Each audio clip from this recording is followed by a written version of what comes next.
Istana Presiden Suriah Bashar al-Assad yang berlokasi di Aleppo telah dikuasai pasukan pemberontak. Penyerbuan terhadap istana dilakukan pada Kamis 28 November 2024 yang videonya viral baru-baru ini. Dikutip dari Russia Today atau RT, pasukan pemberontak yang dimaksud adalah kelompok Hayat Tahrir al-Shams atau HTS. Video yang direkam anggota kelompok tersebut memperlihatkan satu persatu ruangan istana dimasuki.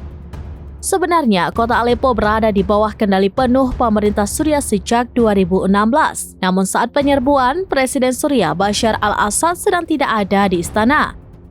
Ia bertemu dengan Menteri Luar Negeri Iran Abbas Araghchi di Damaskus yang jaraknya sekitar 350 km dari Aleppo. Dalam pertemuan itu, Araghchi berjanji akan mendukung penuh Suriah dalam melawan pemberontak, termasuk mengerahkan ribuan pasukan sama seperti yang dilakukan Rusia. Sebelumnya, kelompok pemberontak menyerang Suriah Utara yang dikuasai pemerintah pada Rabu 26 November 2024. Serangan itu mengakibatkan puluhan tentara Suriah tewas. Namun, Komando Umum Suriah mengatakan bahwa kelompok pemberontak gagal maju ketika dibalas oleh jet tempur Rusia.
Download Tribun X sekarang, menghadirkan lokal menjadi Indonesia.